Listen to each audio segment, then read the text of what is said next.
What if I told you that every complaint you've ever uttered has done more harm than good, not just to others, but to yourself? That every time you grumbled about the weather, the traffic, your boss, or your fate, you weren't merely venting. You were weakening your soul. You were stepping away from your own power. The Stoics, those ancient guardians of inner strength, believed that complaining is the language of the untrained mind. They saw it as a subtle poison, a quiet rebellion against the universe itself. To them, life's storms weren't injustices to cry about, but tests to grow from. As Epictetus once said, "Don't demand that things happen as you wish, but wish that they happen as they do, and you will go on well." In today's world, we've normalized complaints to the point where silence seems suspicious. But here's the truth: silence is strength. Stillness is mastery. And to never complain again is not a sacrifice, it's a liberation.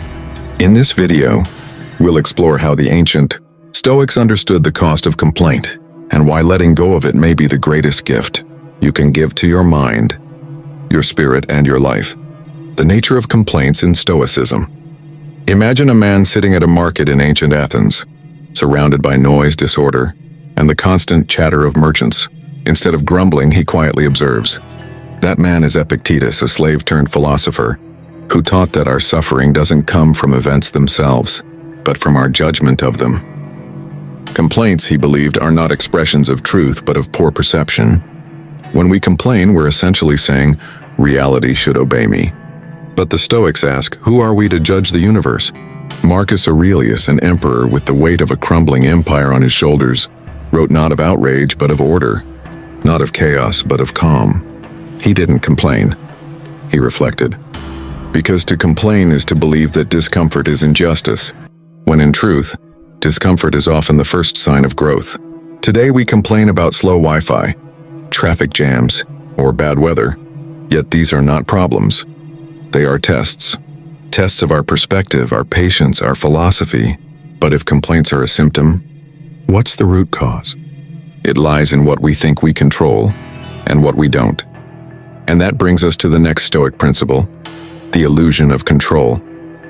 The illusion of control.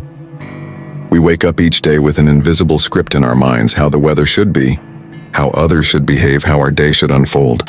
And when life dares to deviate, we resist, we complain, we suffer. But the Stoics knew this script was an illusion. Epictetus drew a clear line. There are things within our control, our thoughts, our actions, our responses, and things beyond it, other people, outcomes, the past, even our bodies. When we confuse the two, we begin to live in constant frustration, blaming the world for not matching our expectations. Imagine trying to command the wind or dictate the tide. That's what it's like to try to control anything outside yourself. And yet how much of our anxiety comes from doing just that? The modern world only amplifies this illusion. We believe likes, promotions, or relationships are owed to us if we do everything right. But control is not ownership, it's stewardship of the self. The Stoics didn't teach helplessness. They taught clarity. Focus your energy where it matters.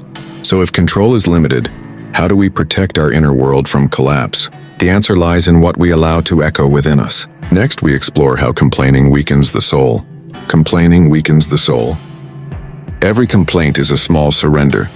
A quiet confession that we've been conquered not by fate, but by our own perception. The Stoics believed that the soul thrives on strength, discipline, and serenity. But when we complain, we feed it the opposite: weakness, chaos, and discontent. Complaining is like pouring salt on a wound. It doesn't heal pain. It amplifies it. Seneca once said, "What need is there to weep over parts of life? The whole of it calls for tears." He wasn't being cynical. He was pointing out that life is hard by design. The soul grows not by ease, but by enduring. When we complain, we train the soul to recoil instead of rise. Think about it. After a complaint, do you ever feel stronger? Or do you feel more bitter, more helpless, more entangled in the very thing you hope to escape?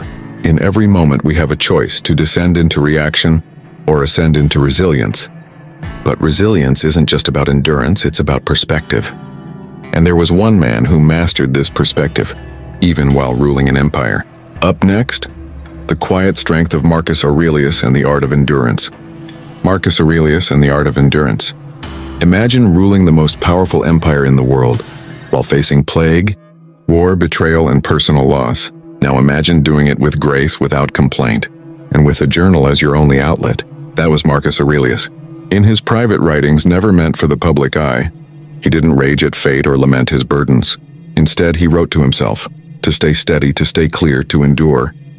You have power over your mind, not outside events. Realize this and you will find strength. Marcus didn't see hardship as punishment. He saw it as practice. While others broke under pressure, he became stronger.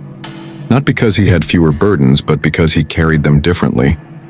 He reminded himself daily, life owes you nothing. The universe is not personal, it is impartial. And your only real task? To respond with virtue. He was a living embodiment of endurance, not loud, not dramatic, but unshakably calm in the storm. But what happens when the storm isn't rare, but constant? In the modern world, adversity isn't occasional, it's daily. And often we've traded endurance for expression, complaint. Let's explore how complaining became a cultural epidemic, and why it's poisoning our potential, the modern epidemic of complaining. In today's world, complaining isn't just tolerated, it's celebrated. It's plastered across social media feeds, embedded in group chats and echoed in office small talk. We've mistaken venting for virtue, outrage for awareness, and victimhood for identity. But the Stoics would see this for what it is, a cultural addiction to external blame. We've created a society that rewards complaints with attention. The louder you shout, the more validation you receive. Yet beneath it all lies an uncomfortable truth. Constant complaining doesn't heal us. It weakens us. It normalizes helplessness. Marcus Aurelius faced plagues and warfare without Instagram. Epictetus endured slavery without a platform. Today we spiral over a delayed coffee order or a harsh comment online. The modern epidemic isn't hardship. It's fragility disguised as expression. The Stoics didn't repress their struggles, they reframed them. They chose responsibility over reaction, stillness over noise. And in doing so, they found freedom. So how do we cure this cultural sickness? Not through silence, but through shifting focus. Because what you water grows. And there's one habit that starves complaint while strengthening the soul. It's the ancient Stoic antidote, gratitude. Let's dive into how this simple practice reshapes our perception. Gratitude as the antidote. If complaining is the disease, then gratitude is the cure. The Stoics prescribed long before modern science confirmed its power. It wasn't about forced positivity, it was about perspective. Each morning, Marcus Aurelius reminded himself, you could leave life right now. Let that determine what you do, say, and think. It wasn't morbid. It was liberating. To him, waking up was not routine, it was a gift. To breathe, to think, to struggle.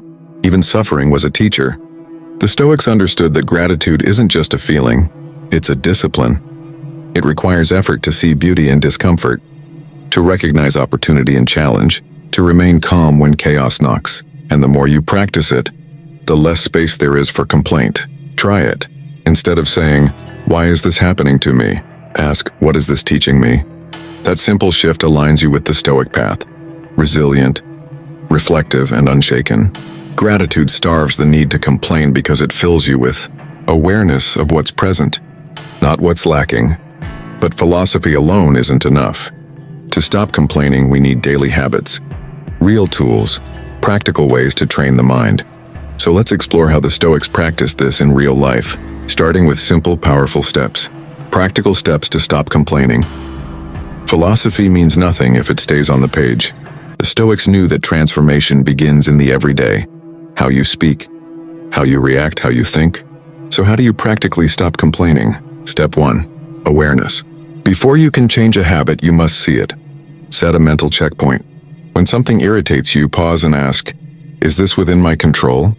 If it's not, drop the complaint. If it is, act, don't react. Step 2, reframe. The Stoics practiced premeditatio malorum, visualizing the worst in advance, so nothing could surprise them. A traffic jam? A chance to reflect. A rude comment? A test of composure.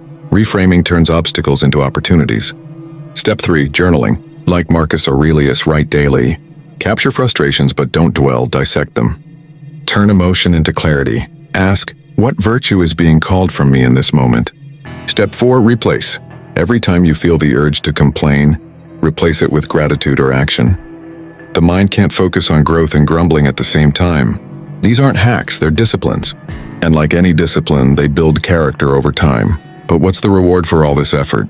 Why go through the struggle of mastering complaints? Because in silence we find something rare, the strength of the unshaken soul. Let's close with why never complaining again is a form of inner liberation, the freedom beyond complaints. To never complain again is not to live in denial, it's to live in power.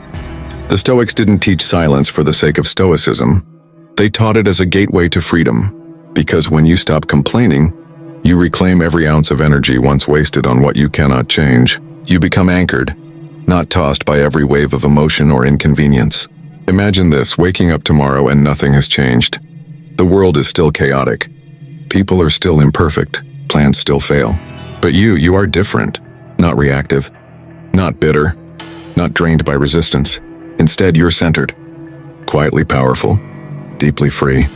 That's the freedom Stoicism offers. A freedom born not from controlling the world, but from mastering your response to it. Seneca said, "It is not the man who has too little, but the man who craves more who is poor. Likewise, it is not the man who faces hardship, but the one who complains about it who is truly imprisoned. So choose silence over noise, acceptance over resistance, gratitude over grievance, because in that space between stimulus and response lies your greatest power, and the kind of freedom no one can take from you." Transforming challenges into growth. The Stoics didn't just tolerate adversity, they invited it. To them, challenges weren't curses from the gods, but tools of the soul. Every obstacle was a forge, every setback a sculptor. In the fire of hardship, the Stoic found shape.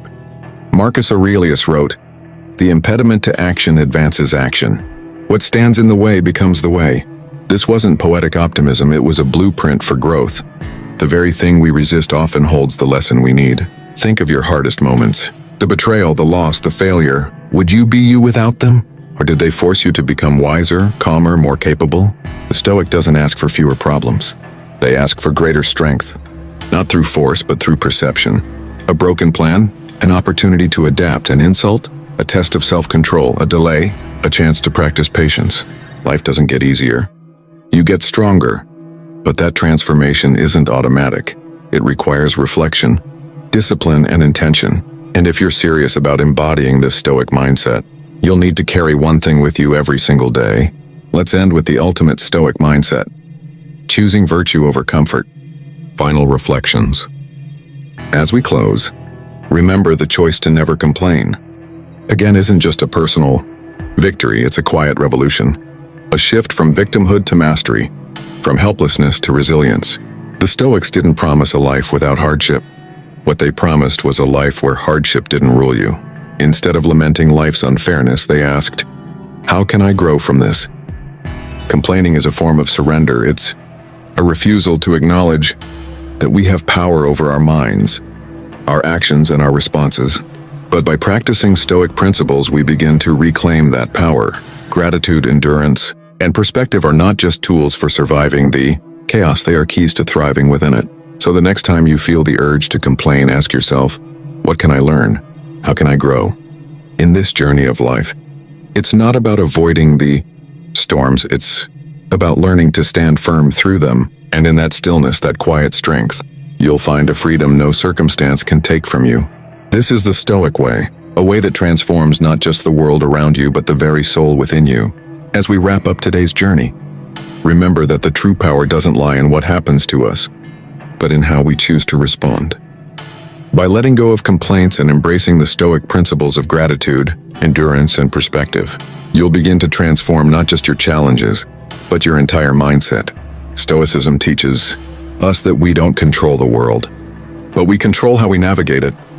The more we practice this philosophy, the more we unlock a deeper sense of freedom and strength that will carry us through life's most difficult moments. So as you move forward, keep this question in mind. How can you transform today's challenges into opportunities for growth?